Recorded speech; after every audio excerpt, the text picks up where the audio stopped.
Songbird and Vultures. The fact names like Sojourner Truth, Nelson Mandela, Rosa Parks, Martin Luther King, Oscar Schindler and Harriet Tubman are famous and revered above others indicate their uniqueness in history. They are anomalies.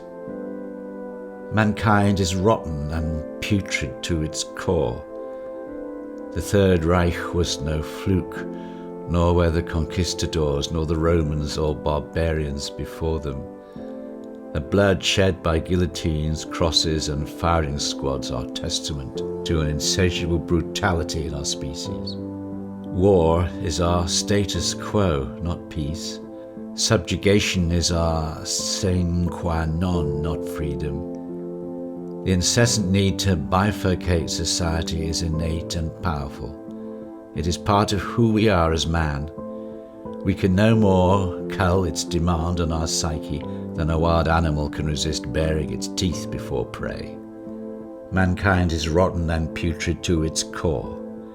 To be human means to seek the sickeningly sweet stench of death and lap it up with a mindless ferocity. To consume the poison greedily until it destroys us fully. To follow the darkness and those brave elites who lead us through darkness until we die happily in darkness. The Nazis forced their fellow man to wear stars and called it proper and good. The southern states forced their fellow man to work the cotton fields as property and called it proper and good. Science demanded good citizens receive forced medical treatments and called it proper and good. Progress seeks for children to mutilate their young bodies and surgically alter their sex and label it proper and good. We are nothing if not immutable. Mankind is inherently evil and predisposed to divide and conquer. The masses look to leaders and elites to tell them what to do and how to act.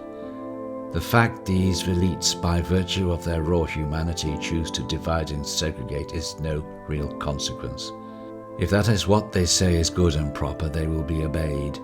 Because mankind's lot is to acquiesce, it proffers supplication and obedience to those in power who instruct and demand obedience. Those select few, those outcasts and heathens who disregard the will of leadership are vilified and ostracized. Those miscreants, the derelicts and enemies of the state, their freedoms will be stripped away and their names raked through the mud. Their lives will be forfeit on the altar of humanity's most vile and basest instincts. And then, years later, their names shall be resurrected and they will then be treated as heroes. Their names will be used as examples of humanity's true nature.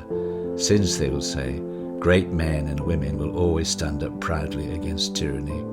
This fact thus affirms the greatness of all men. Yet what these worthy anomalies and abominations truly did was stand up against mankind itself and his pestilence.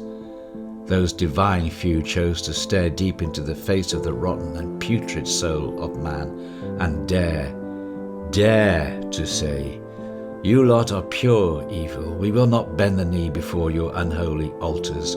We will not yield to your sickening fears. We will not mislabel your power to marginalize, kill and destroy as sacred. We will not obey your edicts or accept your propaganda. We will stand proudly when you tell us to kneel. We will sing when you force us to silence. We will sit where you demand we avoid. We will speak truth when you wish to silence our voice." And these rare doves and songbirds above an angry sea of infinite vultures were made tribute to mankind's greatness and sublime nature, when in fact it was they, those who stood as light against darkness, those who dared to defy the crowd of drunken murderers and wretches. It was they who were the least human of all.